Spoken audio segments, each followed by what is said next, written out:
Assalomu alaykum hurmatli obunachilar, aka-ukalar. Biz yana xudo xolasa Qibray tumani Qoramurd postidan olingan mahallaga kelganmiz.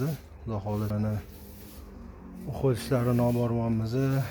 Gazolni sayrg'ayib qolgan. Gazon sepib, gollarni sochib, dorilarni sepamiz. Xudo xolasa kelani bu yerda biza aparat texnikalarimiz bor. Bu yerda mana gazon rulani sepdik. Gazonning ichidagi hashar-hushlarni tozalab, akkuratlik qilib, gollarni sepib, begonistlarni rostini mana okalar biza 2 yil oldin hashar archalar quriyotgan paytda kelganmiz. Mana archalarni qaranglar.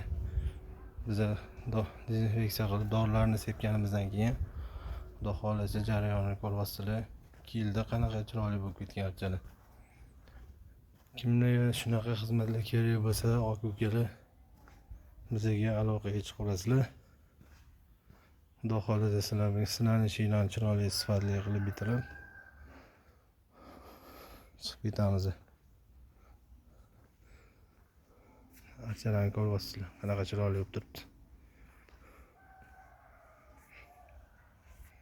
Assalomu alaykum va rahmatullohi va barakatuh. Sog' bo'lasizlar.